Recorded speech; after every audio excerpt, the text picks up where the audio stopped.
everybody, Cindy A. Lewis here, and I thought I would do a quick and easy, fun double pocket for you in my envelope journal. I've been working in it, embellishing, and this is part 4, which is actually a quick and easy. So we're just going to flip to the middle, waterfall, and go on. Let's see, where's my middle? Here, right here.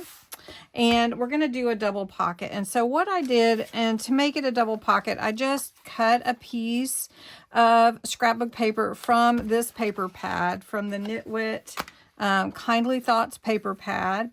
And this is 3 inches by 10 inches. And that's all I did. And then I scored it so I could fold it in half easily, because the middle is going to go right here in the center of my journal page.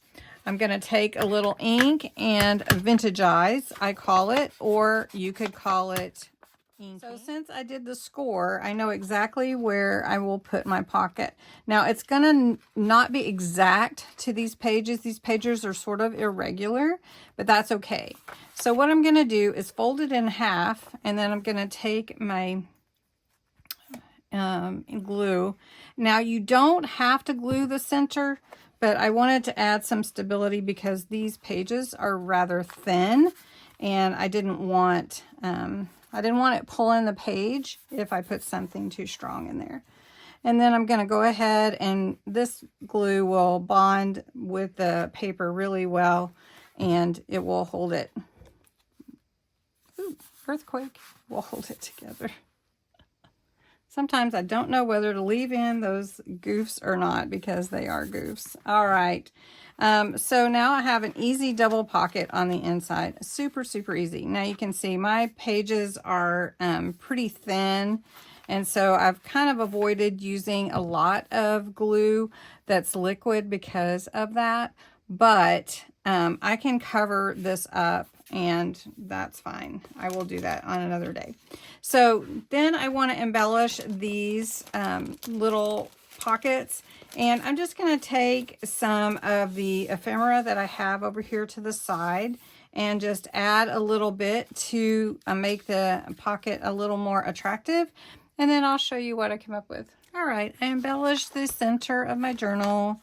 This is the double pocket that we started with. I added some ephemera, some words.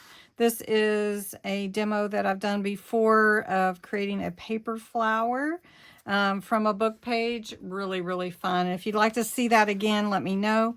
I added some lace here. I added a stamp of a bird here and ran the leaf ribbon up and added a flower. That's a Dollar Tree flower, and then just put some ephemera in the pockets. So double pocket, really easy, and then just embellish it how you like. This has turned out to be a beautiful journal. So if you've hung on this far, this is the first hidden giveaway that I will have this month. And what the keyword is to get in on the hidden giveaway is the words double pocket. That's right. So comment below double pocket, and this packet of ephemera and little envelopes, guest checks, words, tasting scorecards, and a package of vintage characters, retro, will all be drawn on April 30th when I do the other challenge giveaway. So you have all month to put the hidden words, keywords below this video. So this video, if you hung on to the end, you know double pocket must be in your comments. So anyway, I hope you enjoyed this quick tutorial. Have a great evening. Bye-bye.